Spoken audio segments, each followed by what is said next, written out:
Use tweezers to drain the coaster. Unscrew the screws with a screwdriver. Pry the buttons on both sides of the gear knob open, and there are screws underneath. Pry out the baffle next to the seat. Pry the cup holder up. Unscrew the 2 screws underneath the double flash. Then remove the trim strip from the center console.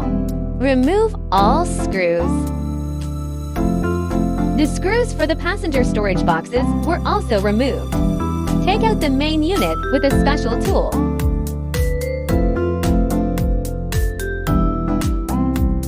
There are also 2 screws on the passenger storage box. At this point, the center console trim plate can be removed. Unplug the cable. Remove the keypad screws. Take out the buttons.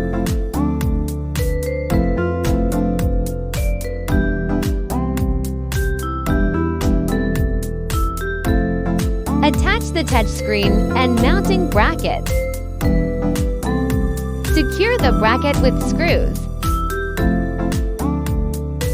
Install the upper center control trim plate. Plug in the adapter cable.